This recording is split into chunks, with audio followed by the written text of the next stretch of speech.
en el contexto del quinto reporte de evaluación del IPCC, que hace unos meses se ha publicado de manera íntegra. De hecho, apenas hace unos días se publicó el Summary Policy Makers ya de manera oficial.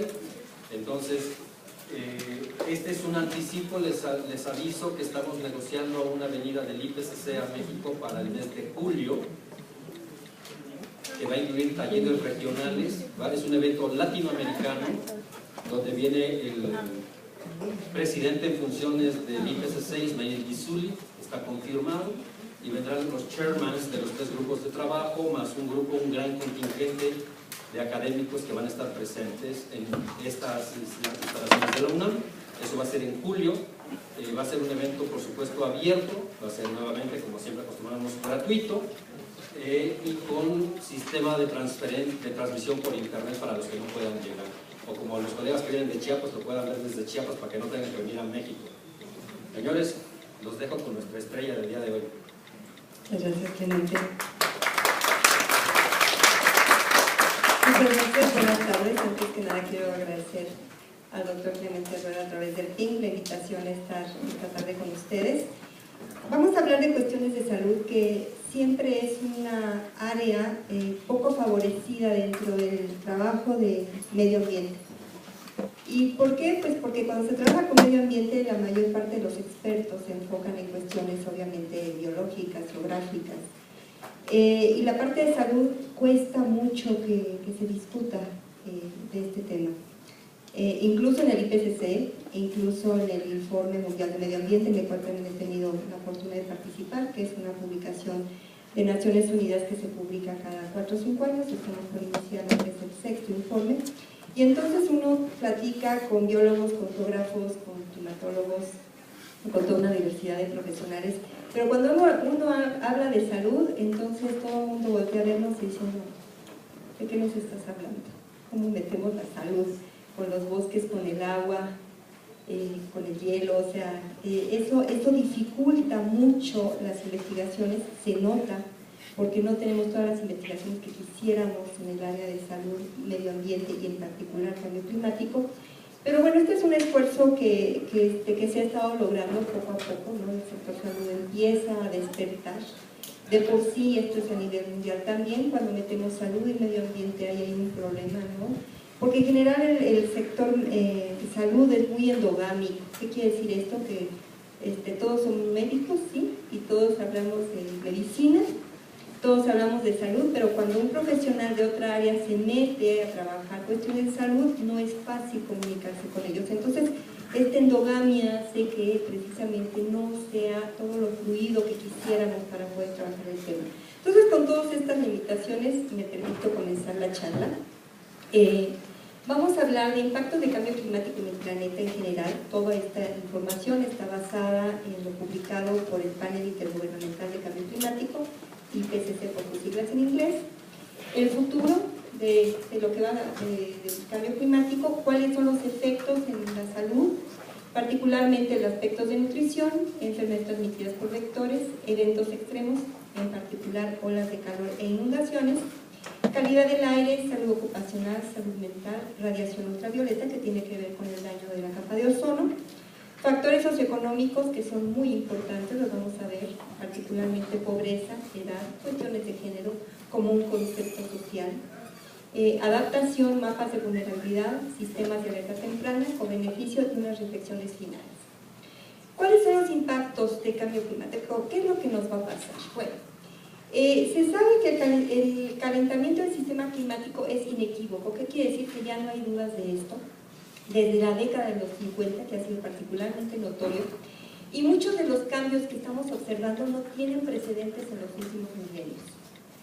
También, ya de forma más precisa, podemos ver que la atmósfera y el océano se han calentado, los volúmenes de nieve y de hielo en prácticamente todo el planeta han disminuido, el nivel del mar se ha elevado y las concentraciones de gases de efecto invernadero, que son los responsables del cambio climático, han aumentado.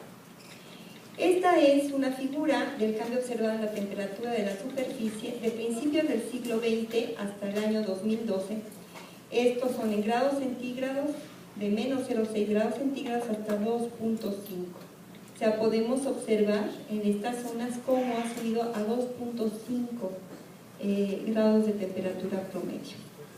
A veces podríamos pensar que no es mucho, pero si nosotros tenemos un promedio de temperatura como líquido de 36,5 grados, si venimos con 38, 39 grados, seguramente no nos vamos a sentir igual, ¿verdad? Es una analogía un poco burda, pero pensemos que además es promedio. ¿Qué quiere decir? Que hay lugares en donde tienen mucho más y otros lugares que tienen mucho menos. Cada uno de los 3 últimos decenios han sido sucesivamente más cálidos en la superficie de la Tierra comparativamente a lo sucedido antes de 1850. En los 2 últimos decenios, los mantos de hielo de Groenlandia y la Antártida, que son zonas muy vulnerables, han ido perdiendo masa, y además de que los glaciares de prácticamente todo el mundo han disminuido. Es probable que el periodo entre 1983 y 2012 en el hemisferio norte haya sido el lapso de 30 años más caliente en los últimos 1400 años. El hielo del Ártico y la nieve en primavera, el manto de nieve en primavera en el hemisferio norte han seguido reduciéndose en extensión. Cada vez hay menos hielo y menos nieve. Desde mediados del siglo XIX, el ritmo de la elevación del nivel del mar ha sido superior a la media en los 2 últimos milenios. Durante el periodo 1901-2010, el nivel medio del mar subió 0,19 metros. En los últimos 800.000 años, las concentraciones de dióxido de carbono, metano y dióxido de nitrógeno han aumentado en niveles en los cuales no había precedentes. Y las concentraciones de CO2 han aumentado en un 40% desde la era preindustrial debido, en primer lugar, al uso de combustibles fósiles, pero también a los cambios en el uso del suelo. Los océanos han absorbido 30% del CO2 con dióxido de nitrógeno antropogénico emitido, provocando que estos océanos se acidifiquen. ¿Y qué es lo que va a suceder? ¿Cuáles son las predicciones? Las emisiones continuas de gases de efecto invernadero, estas son las siglas, causarán un mayor calentamiento y habrá nuevos cambios en prácticamente todos los componentes del sistema climático. Los cambios que se producirán en el ciclo global en el agua en respuesta al calentamiento durante el siglo XXI no serán uniformes. Y esto es muy importante porque sabemos que el agua es un elemento fundamental para la salud.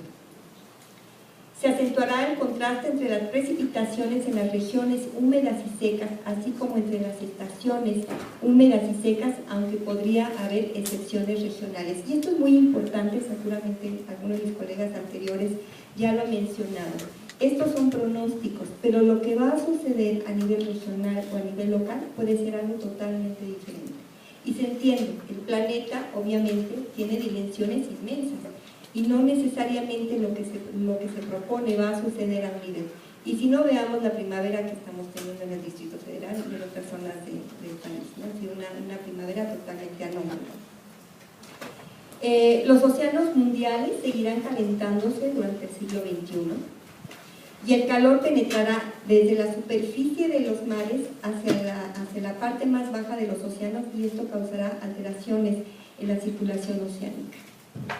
El volumen global de los glaciares continuará reduciéndose y es muy probable que la cubierta del Ártico siga menguándose y haciéndose más delgada, así como la nieve en primavera, lo cual va a tener un impacto obviamente a nivel de la temperatura superficial. Es muy probable que el ritmo de elevación del mar sea mayor que el observado durante 1971-2010, debido a que los océanos están más calientes y que se está perdiendo masa a nivel de los glaciares y de los mantos de hielo. Ahora bien, la mayoría de las manifestaciones del cambio climático perdurarán durante muchos siglos, o sea, esto ya es algo que está bien definido, y aunque pararan las emisiones en este momento del CO2, las emisiones pasadas y presentes serían suficientes para continuar con este cambio. Si nosotros nos ponemos a imaginar el volumen de emisiones que han habido desde 1850, imagínense las millones y millones y millones de toneladas de gases que se han arrojado, obviamente el planeta tenía que responder en algún momento y tenía que haber una alteración climática por todos estos contaminantes que hemos arrojado. Hay contaminantes que con cierto plazo se pueden ir modificando, pero hay otros que se van concentrando y que obviamente el planeta no ha dado, no tiene la capacidad para poder contener con todos ellos. Ahora bien, ¿qué va a pasar ya con la salud? Tenemos que partir del hecho de que las poblaciones humanas dependen para su existencia de que haya agua potable suficiente, que haya alimentos adecuados y suficientes también, que haya una vivienda segura que les dé protección y buenas condiciones sociales. Y todos estos factores van a tener alteraciones debido al cambio climático. Estas observaciones se ven a través del aumento de la morbilidad. La morbilidad se relaciona con las enfermedades, o sea, cuáles son las enfermedades que se manifiestan en una zona, en una población, cuáles son las características, la edad, el sexo, las condiciones sociales, etc.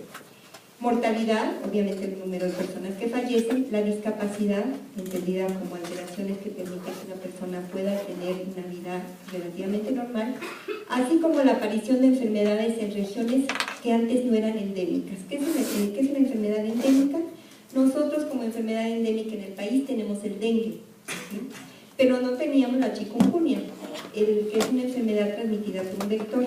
El vector que transmite el dengue y el vector que transmite el chikungunya es el mismo. La chikungunya apareció en este continente, en el sur del continente, en Argentina, y empezó a subir en la zona tropical, llegó a la zona del Caribe y ahorita lo tenemos en México, entró por la parte sur de México, la zona tropical. Entonces el chikungunya no era una enfermedad endémica, o sea, no existía en nuestro país. El cambio climático, precisamente, dadas las condiciones, va a permitir que vectores que antes no estaban aquí, ahora estén presentes. La salud humana puede verse también afectada por alteraciones ecológicas, alteraciones ambientales, por el cambio climático. Por ejemplo, eficiencia en las cosechas, malas cosechas, cambio en los patrones de vectores, respuestas sociales a las alteraciones del clima, como desplazamiento de poblaciones o lo que se llaman los migrantes ambientales o refugiados ambientales. Por ejemplo, imagínense, si nosotros tenemos una mayor temperatura, ¿qué pasa con el suelo? El suelo pierde humedad al haber mayor temperatura.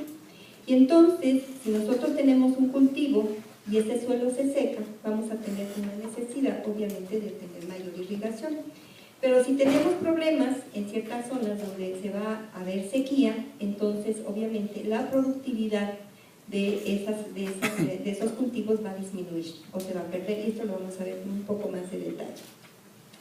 Hay 3 vías por las cuales el cambio climático afecta a la salud humana. Uno, los impactos directos, que se refieren principalmente a los cambios en la frecuencia de desastres, fenómenos meteorológicos como calor, sequía o lluvias intensas, efectos mediados a través de los ecosistemas naturales, como pueden ser los vectores de enfermedades transmitidas por el agua y contaminación del aire, o efectos fuertemente mediados por sistemas humanos, como son los impactos en el trabajo, desnutrición y estrés mental. Después voy a explicar con un poco más de detalle esto. En cambio climático, uno de los elementos que nosotros siempre consideramos va a ser la vulnerabilidad. La vulnerabilidad definida como la propensión o predisposición para verse afectados negativamente. Y entonces esta vulnerabilidad nos dice, en el caso de México, por ejemplo, ¿quiénes son los grupos vulnerables? Son las mujeres, pobres e indígenas. Se consideran los grupos más vulnerables. Desde el punto de vista de vulnerabilidad de edad o etaria, obviamente los extremos de la vida, los niños y los ancianos. Y después lo vamos a ver por qué. Las cuestiones de género también implican una vulnerabilidad mayor, por ejemplo.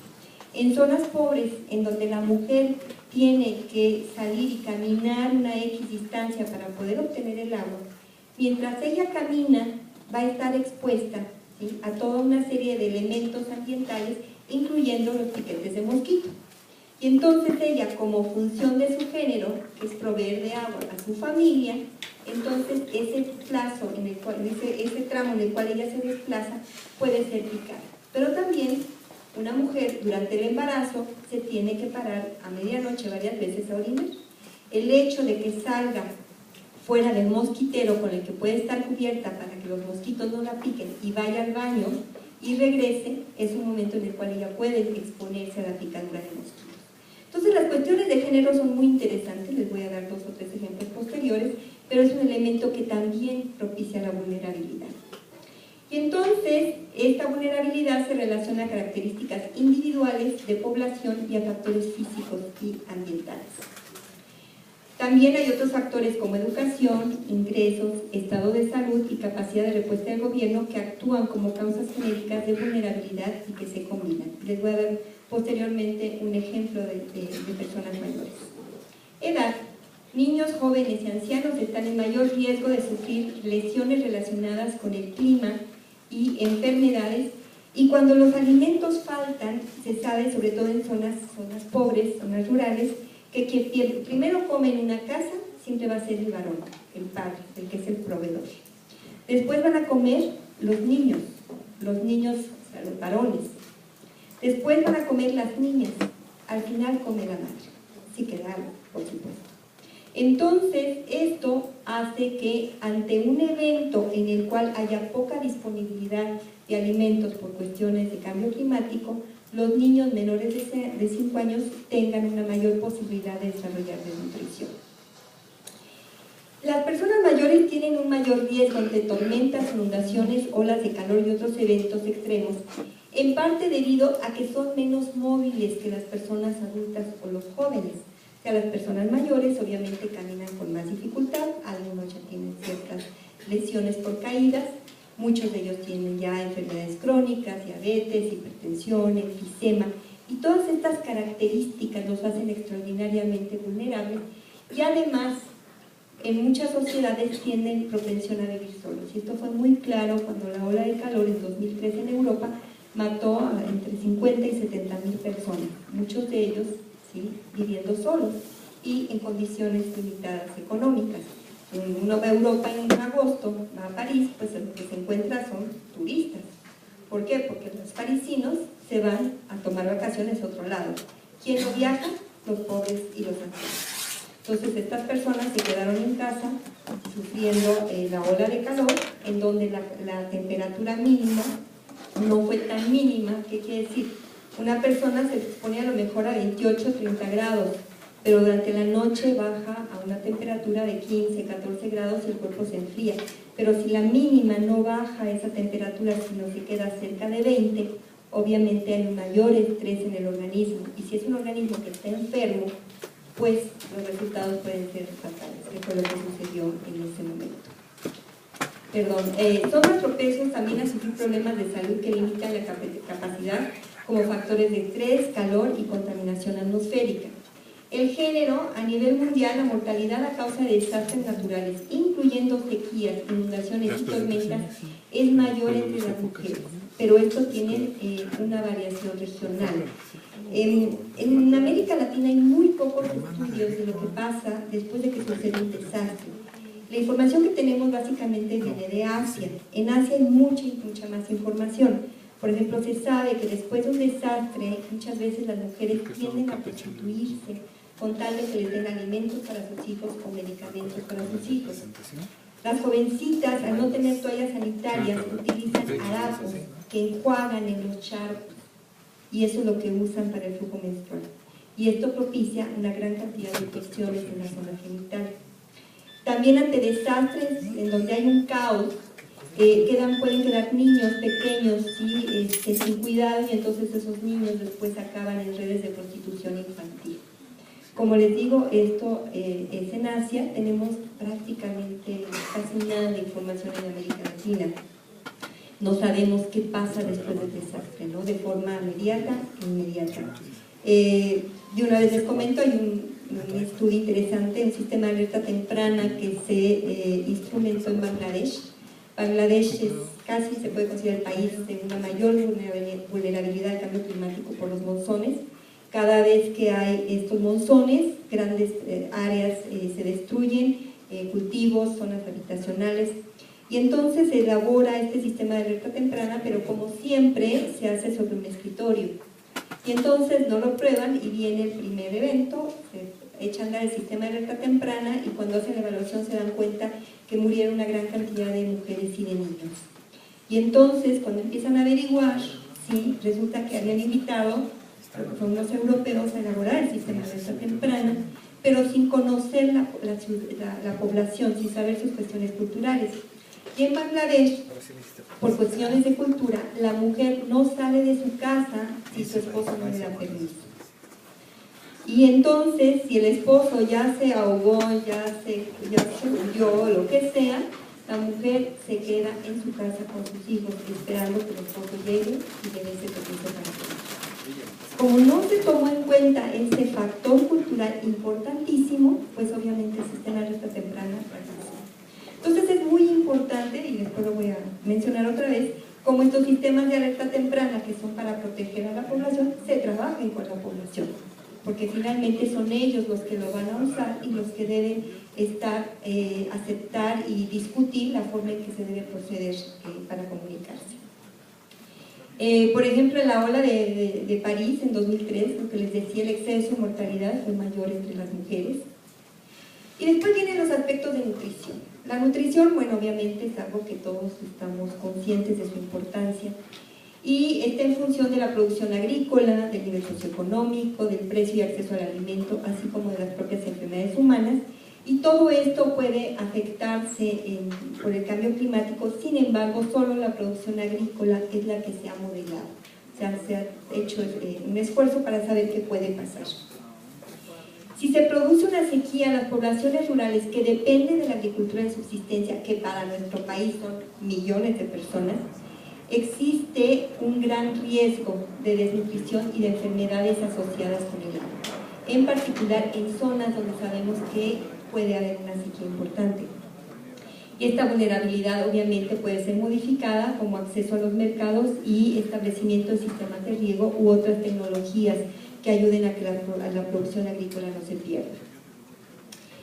Las enfermedades transmitidas por vector, bueno, esto tenemos más o menos claro que son los mosquitos que transmiten un microorganismo y este microorganismo no se enferma. Y bueno, esto es muy interesante porque hace 3-4 años estaba yo en Brasil en una reunión de Naciones Unidas con la Organización Panamericana de la Salud. Yo tengo una colega con la que trabajo cercanamente, brasileña, y me decía que en Brasilia había un brote de hantavirus. Entonces, cuando platico con ella, le digo, bueno, ¿cómo brote de hantavirus? ¿Qué pasó? Entonces, bueno, sabemos que Brasilia es la capital de Brasil, que se empezó a construir a fines de los 50 en una zona que es extraordinariamente seca y que tuvo que construirse un gran lago para que hubiera humedad a la ciudad. Entonces, ella comentaba, dice, bueno, es que la temporada de seca fue muy larga, muy larga, pero de repente empezó a llover, a llover. Con la lluvia vinieron los granos, con los granos llegaron las ratas y con las ratas llegó el hantavirus, porque el vector del hantavirus, sí, es la rata. Entonces esto nos enseña cómo los ecosistemas de alguna manera tienen un equilibrio, pero si nosotros movemos una partecita de ese equilibrio, concatenadamente hay una serie de cambios que tenemos que evaluar y ver cuáles son sus últimas consecuencias, que puede ser en este caso una afectación en la salud. Obviamente, esto es muy difícil, esto no es nada fácil desde el punto de vista metodológico, porque intervienen toda una serie de factores y de profesionales para poder entender estos procesos. Entonces, las poblaciones que están cerca de los límites de transmisión de estas enfermedades transmitidas por vector son las más vulnerables. ¿Por qué? Porque los vectores, en un momento dado, puede pasar que donde antes estaban viviendo sea extraordinariamente caliente y ya no se adapten. Pero esa temperatura obviamente se puede ir hacia las zonas que eran los límites, y entonces el vector se va hacia esas zonas en donde antes no había transmisión, pero ahora la temperatura les es cómoda y ahí comenzar una nueva transmisión. Esto implica obviamente que debe haber los que se llaman los estudios de entomoparasitología. ¿Qué significa esto? Entomos son artrópodos y parasitología parásitos, o sea, cómo los artrópodos, o sea, los insectos que transmiten enfermedades, cómo se mueven, cuál es el medio ambiente en el cual se sienten cómodos, cómo cambian este medio ambiente y cómo pueden cambiar estos organismos y que finalmente van llevando en su cuerpecito, ¿sí?, algún tipo de microorganismo que puede ser Un parásito puede ser un protozoario, o sea, un animalito en el cual solamente hay una célula, o puede ser un virus o cualquier otro organismo. Entonces todo esto implica nuevas investigaciones, implica nuevos retos de trabajo. Los extremos climáticos pueden favorecer la transmisión de ciertas enfermedades infecciosas y la vulnerabilidad depende a cuál es la base de patógenos y sus vectores. Por ejemplo, si la línea de base, o sea, si nosotros tenemos una idea de la concentración de este tipo de vectores en ciertas zonas, ¿qué tanto esta línea de base puede crecer o puede bajar en función del cambio climático? Por ejemplo, en los eventos extremos de lluvia, si llueve mucho, automáticamente, ¿sí?, la transmisión de enfermedades transmitidas por vector baja. ¿Por qué? Pues porque con la lluvia se llevan todos los huevecillos que estaban ahí en un momento dado gestándose para que salieran los mosquitos. Pero ya que se va toda esa lluvia intensa y todas esas corrientes, empiezan a quedarse charcos, y en esos charcos llegan, ¿sí?, las mosquitas o bopositas, o sea que ponen sus huevitos, y en 19, 20, 21 días van a tener todo un brote de moscos. Entonces todo esto implica conocer esta dinámica ambiental para poder saber qué pasa con los organismos. Las olas de calor. Es muy robusta la asociación entre los días calurosos y el aumento en la mortalidad, particularmente en personas mayores de 65 años. Esto es algo que les digo yo mucho a mis alumnos. En el caso de México, en los últimos años empezamos a tener información sobre personas que fallecen por épocas de calor muy altas, y muchas veces esta información viene de periódicos, la cual obviamente desde el punto de vista científico pues no es válida. Sin embargo, sí, lo que yo les digo a mis alumnos es que uno es difícil que encuentre cosas que no sabe o que no busca. Y eso es lo que pasa cuando empiezan a morir estas personas en estos lugares. O sea, murió de un paro cardiorrespiratorio. Pues sí, ¿no? Le paró el corazón y los pulmones dejaron de funcionar. Pero ¿cuál fue la razón de origen que provocó que esa persona falleciera? Eso es lo que muchas veces no se sabe, porque como no se sabe, no se identifica y entonces no se reporta. Sin embargo, yo creo que esto está cambiando de poco y esperemos tener una mayor información, porque de esa información va a depender obviamente las medidas de prevención. Las enfermedades crónicas como diabetes y cardiopatía isquémica magnifican el riesgo de muerte o enfermedad grave asociada a temperaturas elevadas, como les decía, que las personas mayores ya cursan con toda una serie de problemas de salud que las hacen más vulnerables. Y el aumento de las temperaturas mínimas pueden haber contribuido a la disminución de muertes asociadas con las olas de frío.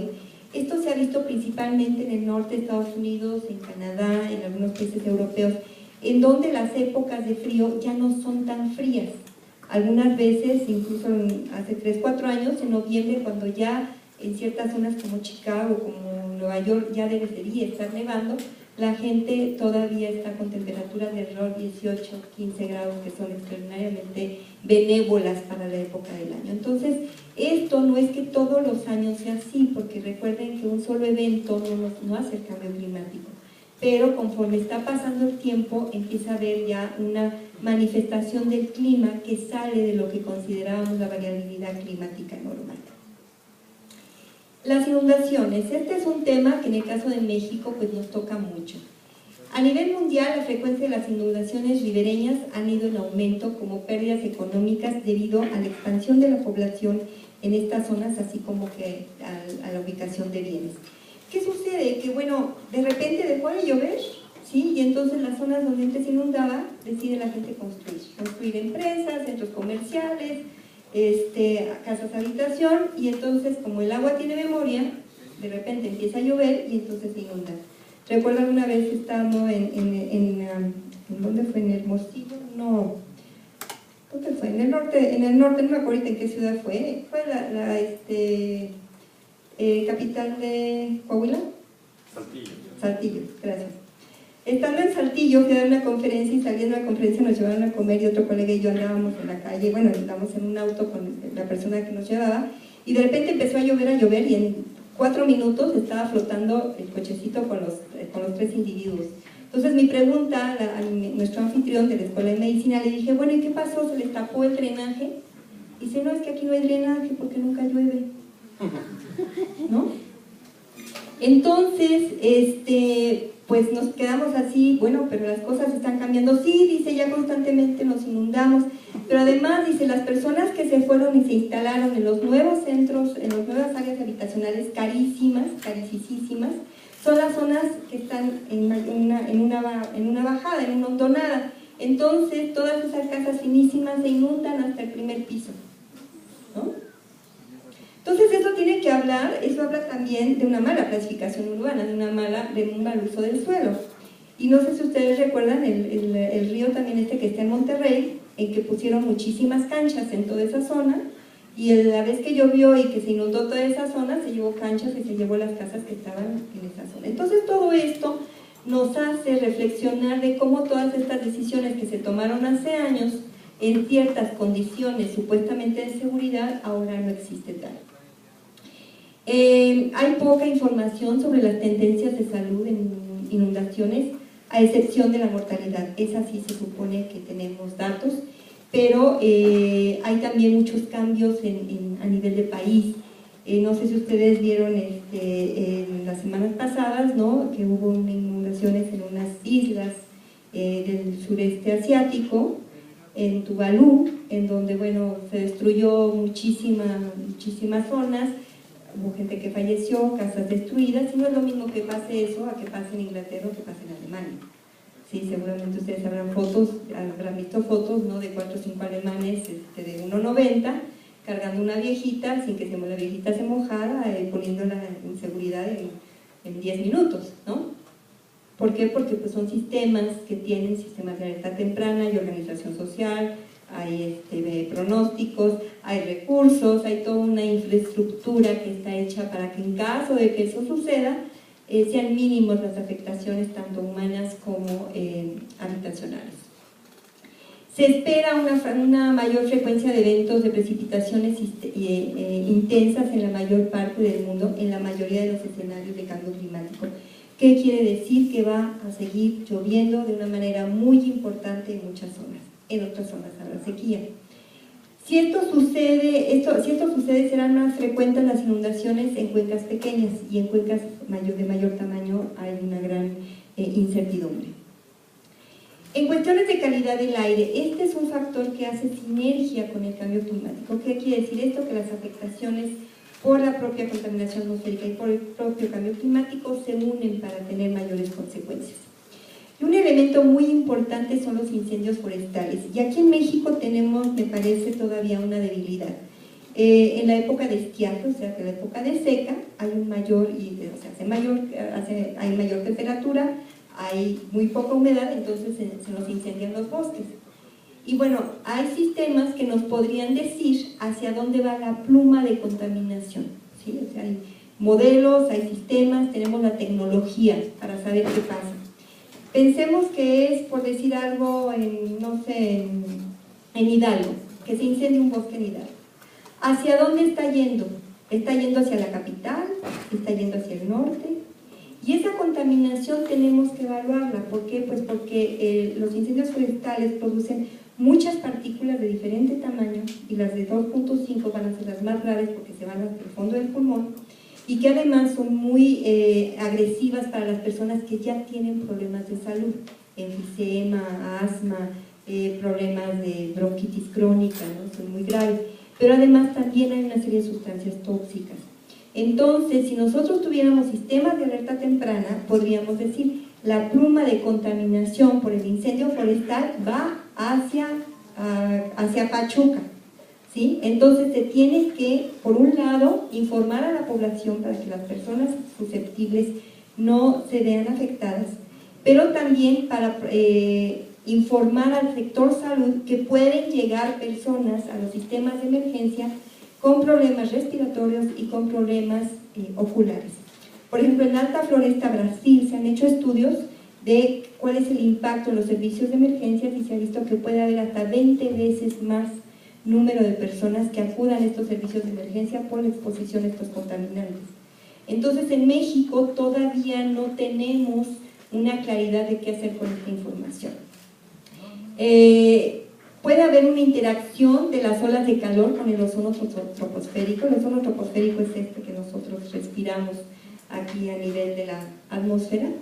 Y en un estudio muy interesante que se hizo en el verano de 2003, cuando la ola de calor, se encontró que posiblemente el 50% de las muertes se podrían haber asociado a la exposición al ozono en vez de que solamente al calor.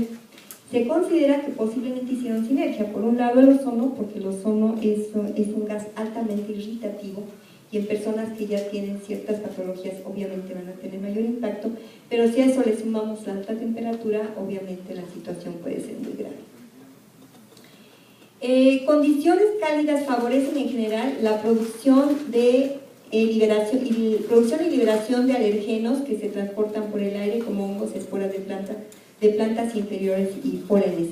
¿Qué significa un alergeno? Es cualquier elemento que propicia alergias. Esto es particularmente serio en niños y afectan a enfermos de asma y causan diferentes alteraciones alérgicas, como por ejemplo rinitis alérgica, cuando se nos congestiona la nariz y no podemos respirar, ¿no? Eso es pues una respuesta alérgica.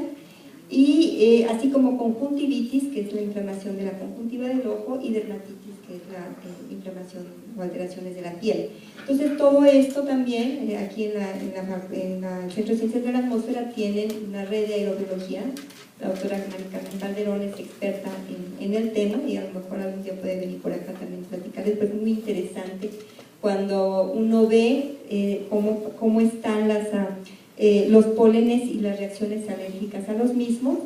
Y les comento algo que ella misma en una reunión de trabajo nos señaló, es que hace como 4 años el gobierno del Distrito Federal decidió que había que reforestar, ¿no? Entonces, a sembrar arbolitos, ¿no?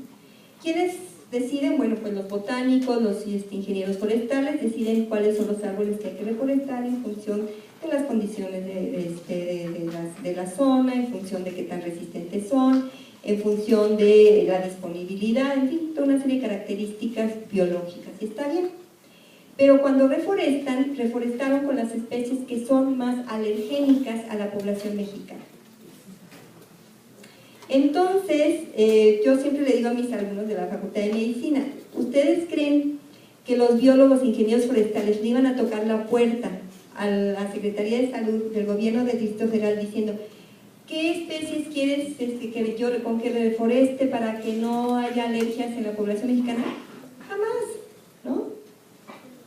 Eso es lo que tenemos que tratar de cambiar. O sea, el sector salud tiene que estar permanentemente en contacto con otros sectores, porque cualquier decisión que se tome en otro sector puede tener repercusión en la parte de salud. Entonces, pues si se reforestó, déjenme decirles para los que somos alérgicos, ¿no? Porque soy alérgica, se reforestó pues con las especies que causan más problemas de salud. Y bueno, tampoco es culpa de los que reforestan, porque ellos hacen su trabajo, ¿sí? Su trabajo es reforestar. Entonces, bueno, esto implica la necesidad de que todas las áreas del conocimiento tengan esa capacidad de relacionarse con una meta común, que ese es el problema que muchas veces tenemos cuando nos relacionamos con salud. Los ingenieros tienen su meta, los ingenieros ambientales y los ingenieros hidrológicos tienen también su meta, los abogados, o sea, cada quien tiene su meta en función de sus propias prioridades de conocimiento. Pero cómo esas decisiones y esas discusiones pueden ponerse en una mesa y discutirse para poder llegar a un consenso en la cual cada uno de los sectores quede satisfecho, incluyendo la parte de salud, ¿sí? O sea, la parte tecnológica somos muy sólidos tecnológicamente en muchas áreas de conocimiento, pero cómo esa tecnología tenemos que usarla para que finalmente la salud de las poblaciones no se vea afectada. La salud ocupacional es un tema también interesante porque la mayor parte de las veces no lo estamos tomando en cuenta. Fíjense, a nivel mundial, más de la mitad de todas las horas laborables no domésticas se producen al aire libre, sobre todo en la agricultura y en la construcción. Los individuos se ven obligados a trabajar en condiciones de calor, sin acceso a sombra, sin acceso a agua, y todos ellos tienen una mayor posibilidad de sufrir golpe de calor. Veamos, por ejemplo, los policías, veamos, por ejemplo, los vendedores ambulantes, veamos todas las personas que trabajan en la calle, o sea, y que pueden pasar horas y horas y horas en condiciones de calor. Y entonces estos riesgos aumentan con el esfuerzo físico. Por ejemplo, una persona que está en un área de construcción, que tiene que cargar, que tiene que subir, que están horas y horas y horas, obviamente el estrés del organismo es mayor. Los trabajadores agrícolas de construcción de países tropicales, o sea que tenemos altas temperaturas, están expuestos, así como las personas que trabajan en lugares en donde no hay aire acondicionado. Y si nosotros nos ponemos a pensar en los cinturones de pobreza de todas las ciudades del norte del país, hablemos de Juárez, hablemos de Matamoros, hablemos de Tijuana, todas estas grandes ciudades, que además hay mucha población migrante, sabemos, porque están en el proceso de querer pasar a los Estados Unidos, que no lo logran y entonces van y se ubican en los cinturones de pobreza. Cuando en verano en esos lugares se llega a 50 grados centígrados, en donde no tienen acceso a agua, en donde mucho menos van a tener acceso a aire acondicionado, las posibilidades de que las personas tengan problemas graves de salud son muy altas. Y realmente, hasta donde yo sé, obviamente no sé todo, no existe una política que se acerque a estos grupos altamente vulnerables. Hay mujeres, hay niños pequeños, además si a eso le sumamos cuestiones sociales como narcotráfico, no sé, ustedes me imagino que ubican lo que son los hornos de ladrillos, las ladrilleras, que son extraordinariamente contaminantes, ¿no? Entonces yo trabajando en la frontera una época, iba yo a los lugares a hablar con los padres de familia para que por favor los niños no estuvieran cerca de las ladrilleras porque la afectación en salud era muy grave, además niños desnutridos. Y un día alguien me dijo, mire doctora, prefiero que se enfermen a que se los lleven los del narco, ¿no? Entonces con esa respuesta obviamente no hay más, ¿no? Entonces todo esto es una condición social bastante compleja, no es cuestión nada más de hacer investigaciones muy puntuales y de saber cómo se establece política pública, porque hay muchas relaciones sociales que hacen que hayan afectaciones que son de difícil evaluación. La salud mental es otro tema muy débil porque en México prácticamente tenemos muy poca información, por no decir que casi ninguna. Condiciones climáticas tales como inundaciones, sequías y olas de calor tienden a aumentar la presión de los enfermos mentales. Por ahí hay un informe que dice que cuando hay olas de calor hay más accidentes de tránsito. Es tránsito, no tráfico, se trafica con drogas, se transita por las calles, ¿cierto? Las manifestaciones de trauma psiquiátrico relacionado con desastres incluyen reacciones de ansiedad grave, por ejemplo estrés postraumático, y efectos a más largo plazo como ansiedad generalizada, depresión, agresión y una psicopatología compleja. Esto es algo que tampoco se ha evaluado. Por ahí hay un informe de Estados Unidos en donde se dice que cuando hay eventos extremos hay un mayor número de niños que acaban en las zonas de urgencia por maltrato infantil. Pareciera entonces que la ansiedad de los padres, ¿sí?, se canaliza a través de violencia en los niños, que sabemos que son los más frágiles en una casa.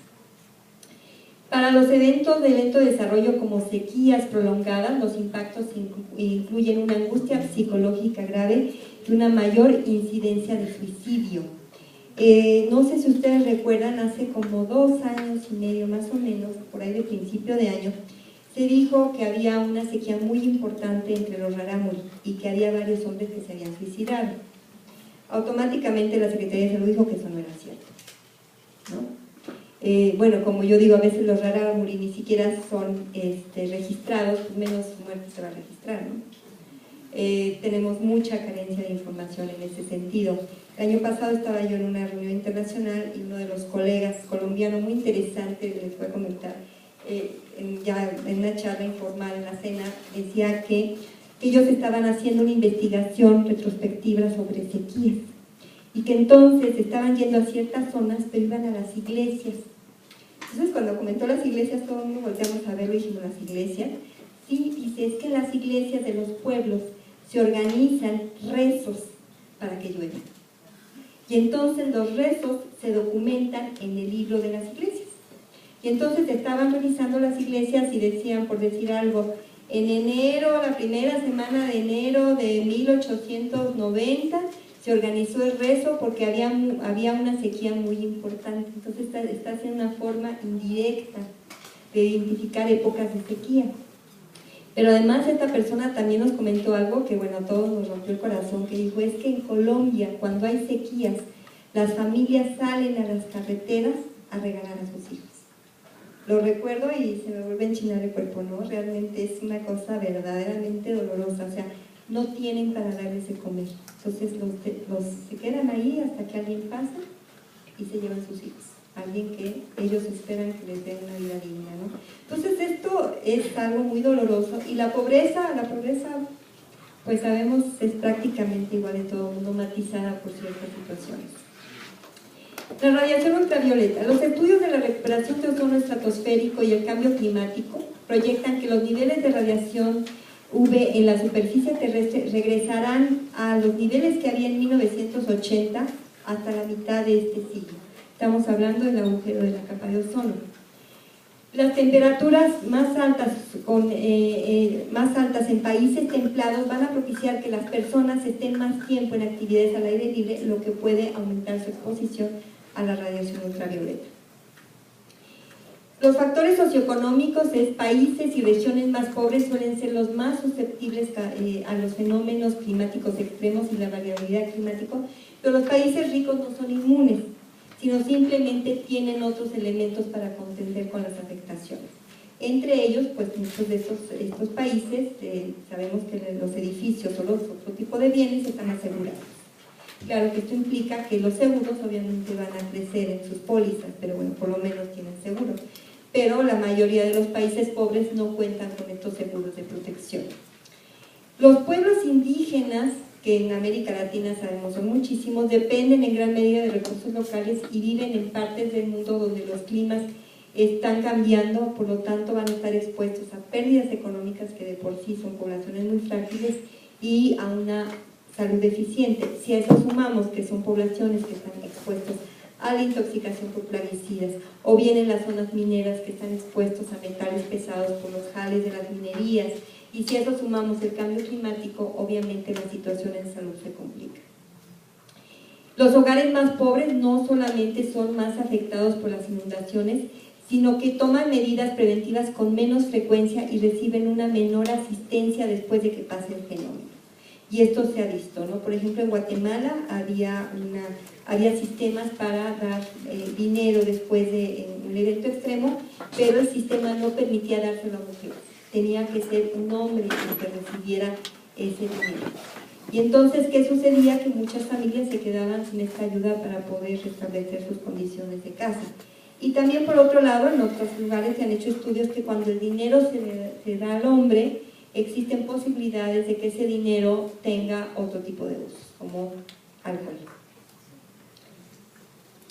Una revisión de las tendencias mundiales de los ciclones tropicales entre 70 y 2009 encontró que el riesgo de la mortalidad en la población dependía básicamente de estos tres factores.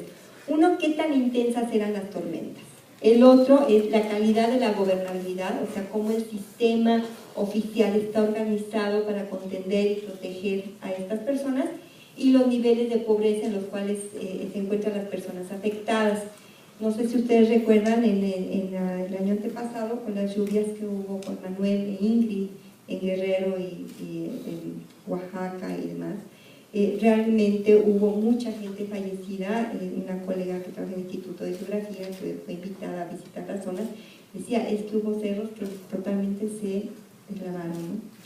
Entonces esto, bueno, implica obviamente, ahorita vamos a hablar de los mapas de vulnerabilidad, que el sistema de salud tiene que trabajar cercanamente con otros sectores para poder establecer estos mapas y saber dónde está la gente vulnerable. No podemos mover a todos, ¿sí? Pero tenemos que saber dónde están los grupos vulnerables para poder establecer sistemas de alerta temprana que los protejan. En este momento estamos trabajando con este grupo de geografía en un proyecto en Teciutlán, Puebla, que en 99 hubo una serie de deslaves que hubieron más de 300 fallecidos, y bueno, porque se encontraron los cuerpos, pero muchos cuerpos no se encontraron porque la corriente se los llevó. Y entonces ustedes van a Teciutlán y ven centros comerciales y ven nuevas casas construidas en las zonas en donde son proclives a que haya deslizamientos. Entonces vamos a trabajar sistemas de alerta temprana porque el gobierno, si bien la Ley General de Cambio Climático es uno de los temas que está fomentando el establecimiento de sistemas de alerta temprana, no se tienen instrumentados todavía. Nosotros a nivel académico vamos a hacer una propuesta, vamos a tratar de trabajar con ellos en cuestión de comunicación de riesgos, pero esto es algo que el gobierno y cada uno de los municipios tiene que tener claro cuáles son las zonas vulnerables y saber cómo informar a la gente en tiempo y forma, y ahora relacionados con el cambio climático. Y es muy interesante porque ya en este momento la tecnología nos permite ir a un lado fino, identificar ciertas zonas que tienen ciertos problemas. Y esto nos va a ayudar a las acciones de adaptación. Imagínense, por decir algo, si nosotros tenemos mapeada la edad de las personas, en el caso de la Ciudad de México, y ustedes identifican, por decir algo, que en la delegación Benito Juárez hay una gran incidencia de personas de tercera edad. ¿Por qué? Porque a lo mejor hay 5 o 6 casas de reposo, asilos, como le quieran llamar, y entonces, ¿qué hacen? Ustedes van a decir, ¿saben qué? La delegación Benito Juárez es una delegación que puede tener muchas personas en riesgo ante una ola de calor. ¿Cómo las voy a proteger?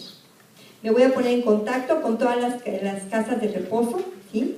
Voy a hablar con los directivos de las casas de reposo, voy a propiciar que la gente que vive ahí tome más agua, que no se exponga, pero la mayoría de estas casas tienen áreas en donde los viejitos pueden salir a tomar el sol, que los viejitos no salgan a tomar el sol en las horas de mayor calor. ¿Sí me explico? O sea, hace uno una medida de adaptación totalmente enfocada, porque tengo la información. Pero si tengo la información y a nadie le interesa, la organiza, la evalúa, pues entonces no sirve de nada.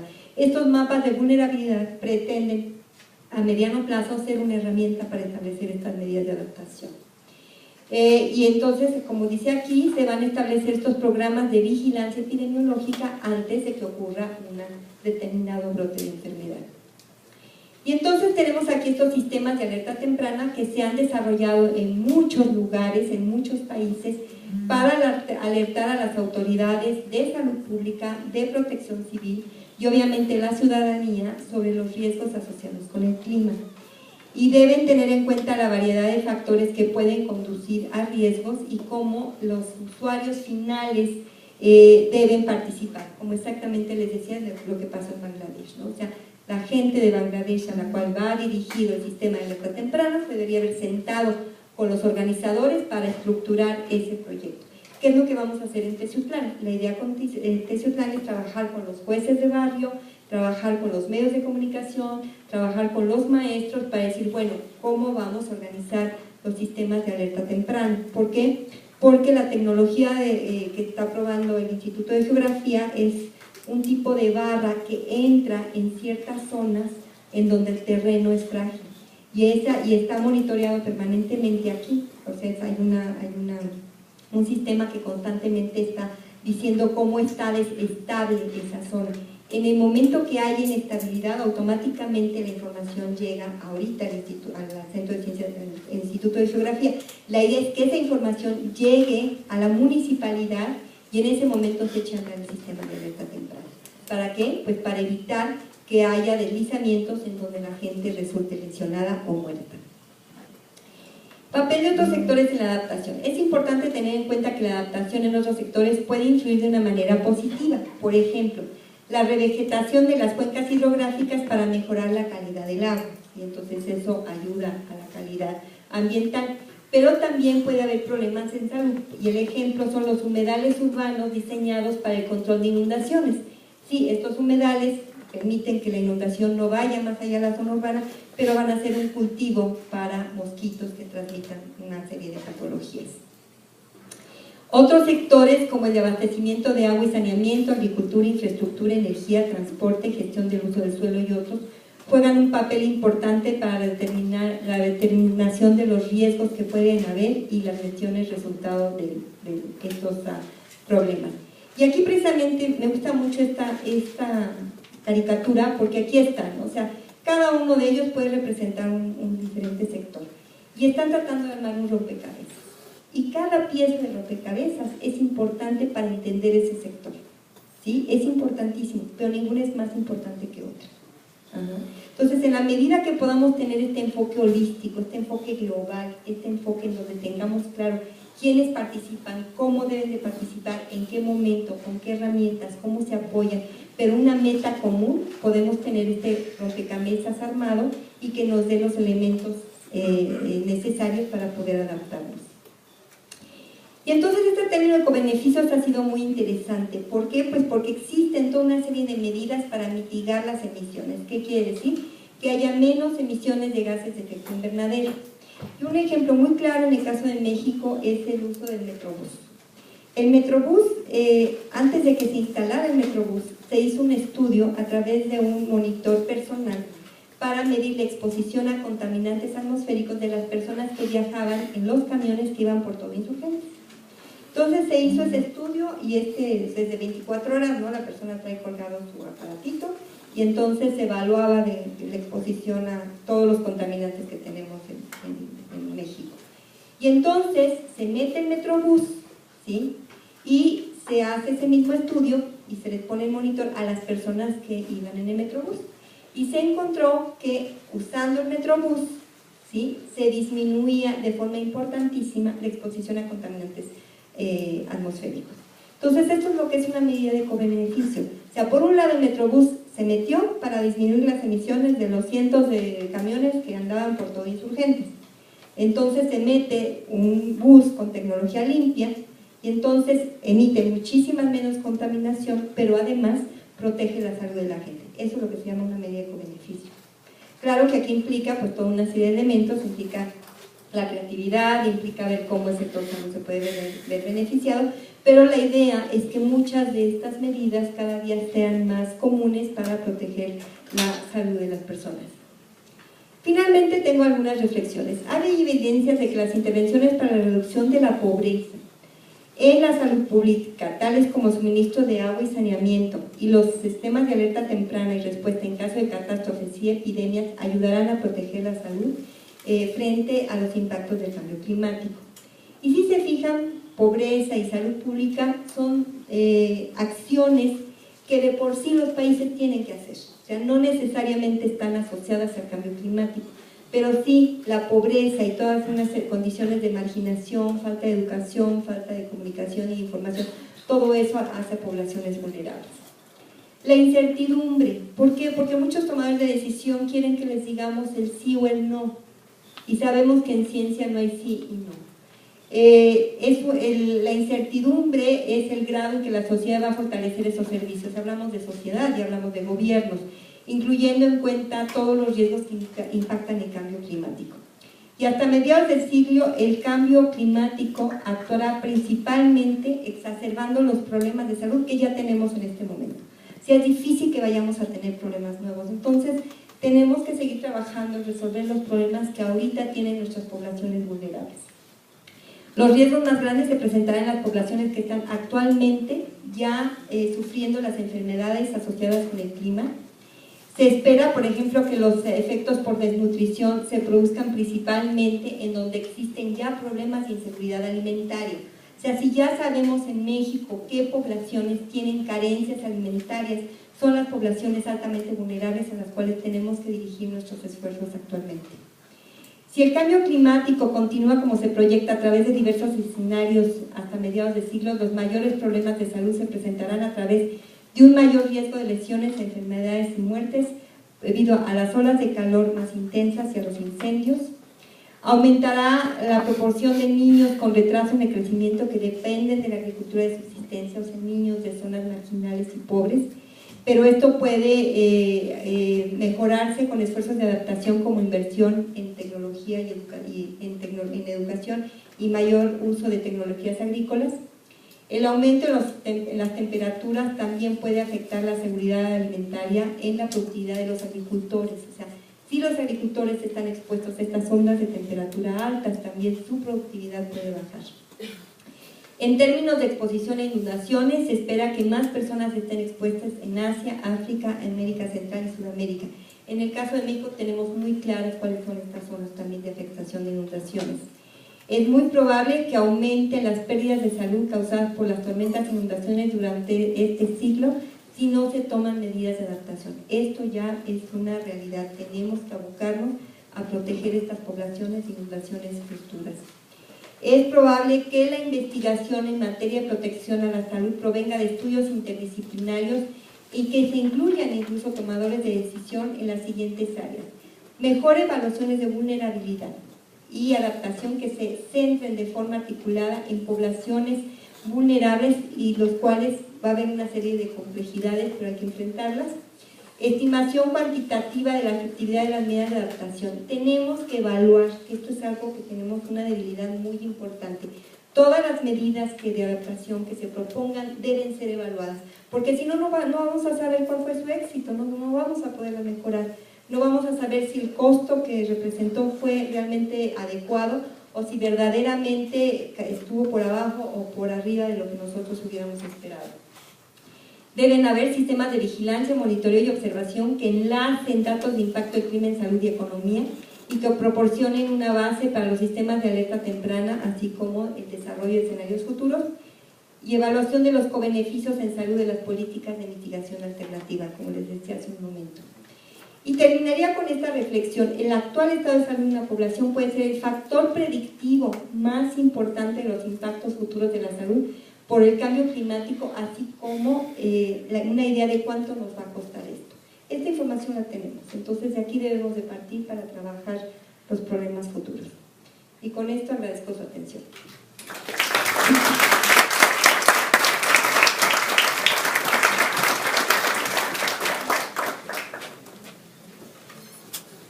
Lo de Textlán ya lo había escuchado, lo platicamos en Colima, y no es que me quede yo espantado, yo soy de Textlán. Entonces me está tocando, no el corazón, me está tocando los pies. Por favor, arrancamos. ¿Quieres ir de una en una o armamos? De una en una. ¿No suena? Wow. No se escucha.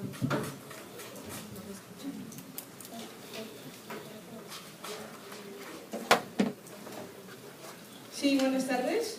Soy Angélica Maza de la Facultad de Economía. La verdad quisiera agradecer mucho esta presentación porque muy pocos investigadores abordan el tema de la salud sobre el cambio climático. Entonces quisiera agradecer mucho esta presentación. Un problema que considero que hay en el tema del cambio climático es justamente el término de cambio climático. Porque así como vemos en las enfermedades tienen muchas causas. Y los médicos lo que hacen es tratar de mitigar la enfermedad sin realmente irse a la raíz de los problemas. Entonces, cuando se habla de cambio climático en general, no se va a la raíz de los problemas, que los problemas son muchos. O sea, cuando hablamos de enfermedades sobre el cambio climático, realmente podemos hablar de enfermedades no solo por las ondas de calor, sino también cuestiones de la basura, por ejemplo, ¿no? Son cosas que no se tocan. Entonces, ese es un problema, y si nos vamos a la raíz del cambio climático, entonces vemos qué decisiones pueden tomar los estados o las empresas. El ejemplo que usted daba sobre Soriana realmente no podría aplicarse, a nivel mundial incluso, porque son ellos los que propician el cambio climático. Entonces, si lo vemos desde esa perspectiva, podríamos también verlo, la solución desde, fuera de la caja de la institución, digamos que es el IPCC. Podríamos decir, bueno, podríamos contribuir con no utilizar automóviles, o más bien cómo podríamos producir automóviles que no produzcan CO2 y que la industria petrolera no esté detrás de la producción de automóviles. O sea, si nos vamos justamente en la cadena, vamos yendo justamente a la raíz de los problemas. Por ejemplo, las empresas pues no están dispuestas a ceder en cómo se produce, ¿no? Si utilizan petróleo, si no utilizan petróleo, pero la industria petrolera en general se va a beneficiar por el cambio climático, porque van a poder pasar sus barcos por toda Alaska y irse hacia China. Entonces realmente podríamos analizar el problema, por ejemplo, de la salud, si nos vamos justamente qué está causando los problemas de la salud, pero en general, no solamente el cambio climático. Ese es mi comentario, gracias. Gracias por tu comentario. Yo creo que tocas puntos interesantes. Uno es que efectivamente, al ser un universo tan complejo, no es fácil disecar un tema y dejarlo nada más aislado. Yo creo que uno de los beneficios que ha traído el tema del cambio climático es la atención de la ciudadanía hacia el medio ambiente. El problema es que también el tema se ha prostituido, y prostituido en el sentido de que ahora todo es cambio climático y tan. Yo creo que yo lo veo con un abordaje diferente. Cuando hablas de